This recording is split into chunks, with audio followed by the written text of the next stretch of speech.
One day, a boastful wind declared to the sun, "You know that I am the strongest and most effective of all weather." And the sun replied, "All weather can be strong and effective." But the stubborn wind disagreed. "All weather is strong," said the wind, "but I am the strongest of all. Let us have a competition to prove this. The weather that makes people remove the most of their clothing will show that they are indeed the strongest of all." The sun agreed to take part in the competition and suggested that the wind should go first. And so the wind blew and blew upon the earth, creating first a light breeze and then massive gales that swept across the lands below. People's hats flew up into the air, and many were forced to hold tightly to their jackets and coats so that they would not lose them in the mighty gale. But the stubborn wind dissipated after many minutes of blowing and blowing. The wind had managed to cause a great deal of chaos. He had blown many hats away. He had swept away empty bottles, rubbish, newspapers, and umbrellas. But he had not caused people to lose their clothes. Next, it was the turn of the sun, and the sun shone brightly in the clear blue sky, heating up the earth below until the people began to take off their clothes.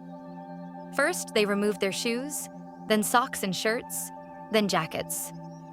Some even removed their trousers in an attempt to stay cool in the lovely afternoon heat. When the wind saw how efficient the sun had been, he grew very angry indeed and caused the weather to change from sunshine back to wind so that the people below had to quickly put their clothes back on and head indoors away from the unexpected gale. Wind could not believe that the sun had won the competition and proven himself to be the most effective of all weather. The rain and clouds and the rest of the weather all cheered for the sun and hailed him as the new hero. But the sun immediately stopped the cheering and told everyone that he was not a hero at all, but that all weather was important in its own unique way. "There cannot be one of us without the other," explained the sun. "Each of us does an important job. Each of us depends on the other to create the seasons. We water the earth. We blow the clouds across the sky, give people light and shade, and make sure that trees and flowers and crops grow in the earth." The sun called the wind over to share in the glory. He explained that all weather was part of a team and that they should all be proud of the work that they do. Wind understood then that everything and everybody is different. It is important not to feel that you are better than anyone else. Wind also understood how important it was to work as a team so that you might make the most of the strengths of those around you.